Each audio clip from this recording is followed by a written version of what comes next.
Hi there friends, and welcome to my review of the Immortal Tales of Wudang DLC for Amazing Cultivation Simulator. I'm Icon, and we're going to do a quick review about the features of the DLC, and I'm going to keep this whole thing pretty spoiler-free. So I won't give you a realistic summary of the stats you get with these new items and stuff. I just want to give you a overview of what you will get when you buy that DLC. So first off, we're going to begin with some direct features. The DLC brings the Wudang sect into your game. They are living at the Golden Peak, and they open up 3 new areas which need to be unlocked via exploration. The Wudang sect is just like all the other sects in the cultivation world, willing to trade with you. They have some unique items which get introduced with the DLC. We're going to cover those in a minute. One of the biggest things that the DLC brings, of course, is the new main law of the Wudang sect. This is going to be a very unique law, which I won't be introducing with all its details here.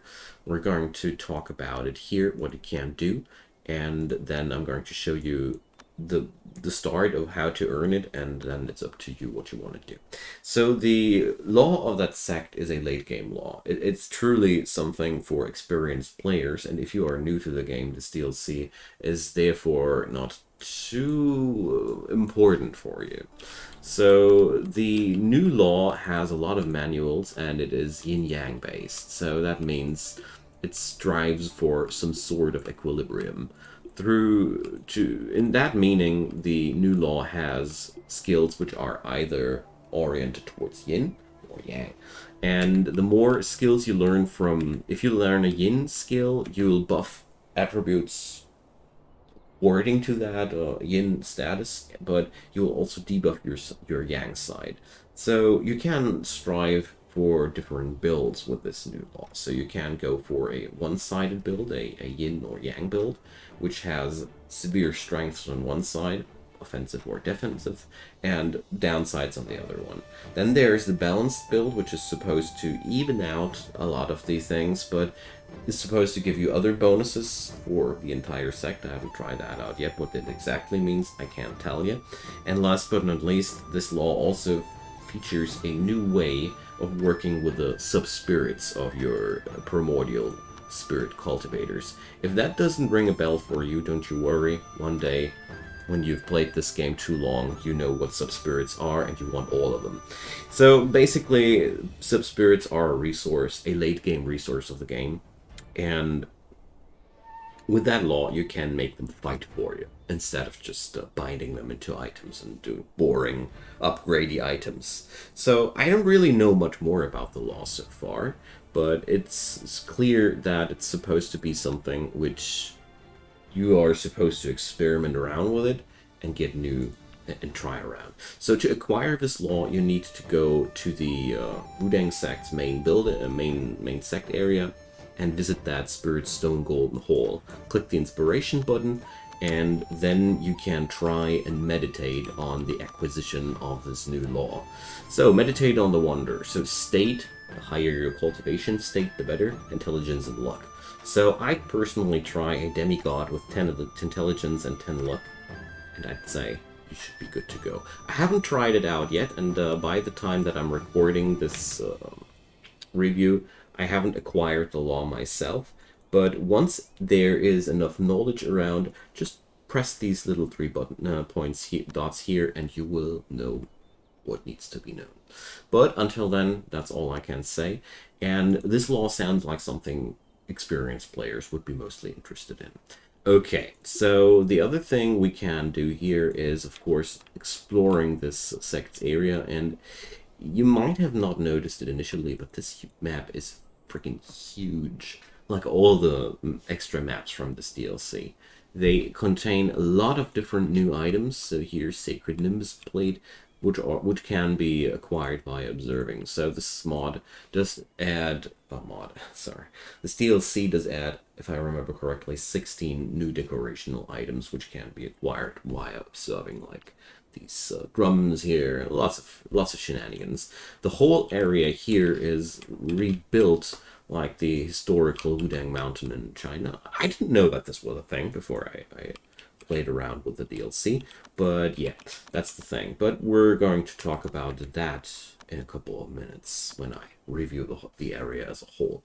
The other thing you get with this DLC is access to a new sect pet, a tortoise. This tortoise can be acquired when you've reached max favor with the Wudang sect. Here in the diplomacy, you can check out how far you are with the favor. So once that hits 1,000, you're good friends. Then you need to adventure over there, and then you can acquire that thing. The specialties of this new tortoise pet are that it can be either a good offensive fighter or a good defensive fighter. It gets spell which holds the tribulation period for Yaogai cultivators. Probably a good thing if you want to stretch out that tribulation time. But with all the medicines in this game, I'm not that sure if it's that interesting. And last but not least, this thing can also create spirit soil, which is a really useful thing if you ever tried to raise and grow more mythical things. I mean, crops. So, last but not least, we want to talk also about the areas here and what they add. If you check this out here, Golden Peak offers soil essence. This is a hunger-reducing substance. I haven't fully tried out what it can do for you. We have some around here.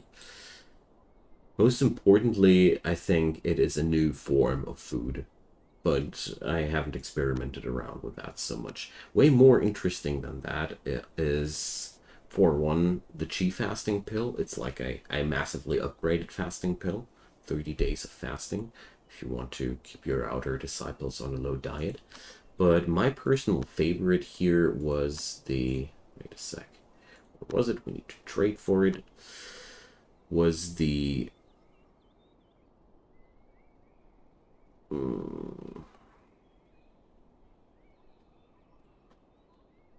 you guys, sadly they don't sell it. So Tremorous Essence, or Tremorous Pill it's called. This is a new sort of max chi increaser, which is also included with this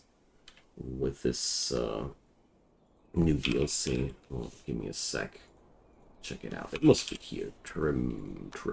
Tremorous Essence. So this is another way of increasing the max chi for your outer disciples, which is really good because with this DLC, you will receive yet another tool to grow your outer disciples into something stronger.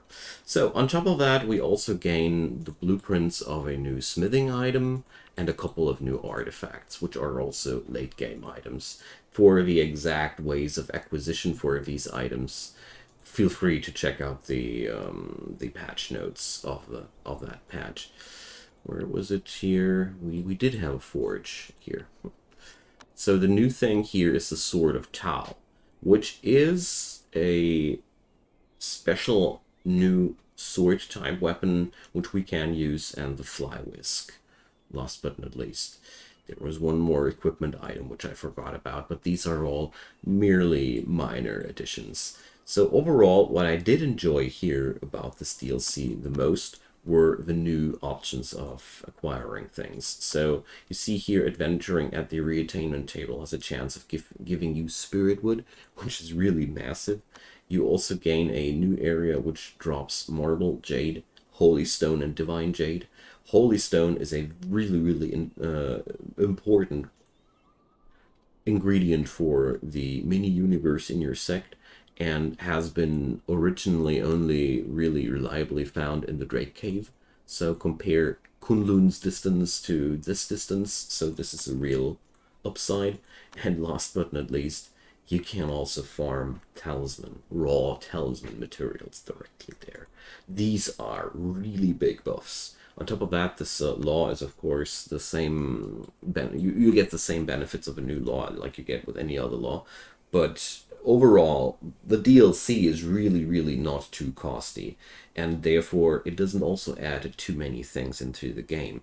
If you really love ACS already and you can't get enough of new laws, new ways of cultivating your sect, and new pets and all these things, go ahead and buy this DLC.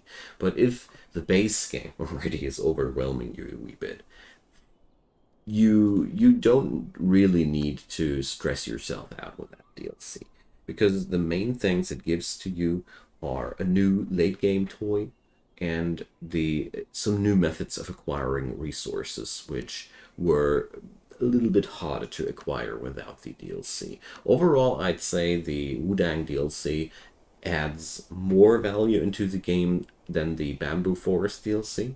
I'd personally say there's more stuff in it, but overall, I think it's a very fair pricing for the amount of content you get.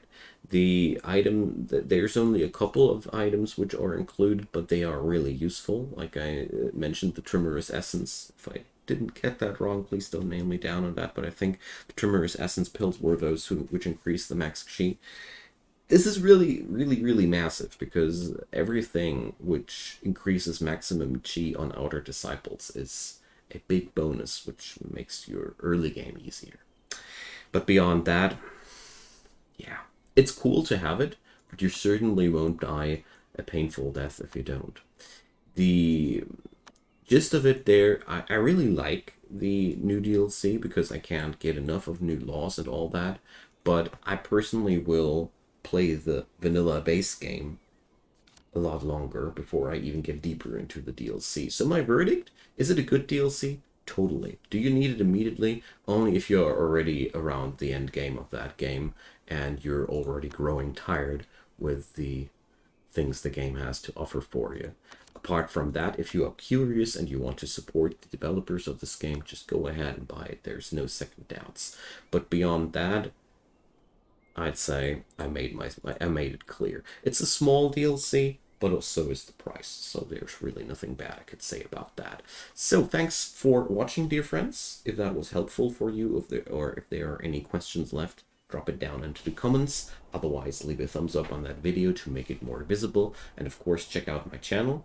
Daily videos popping up there, so you might want to just subscribe and turn on the notification bell.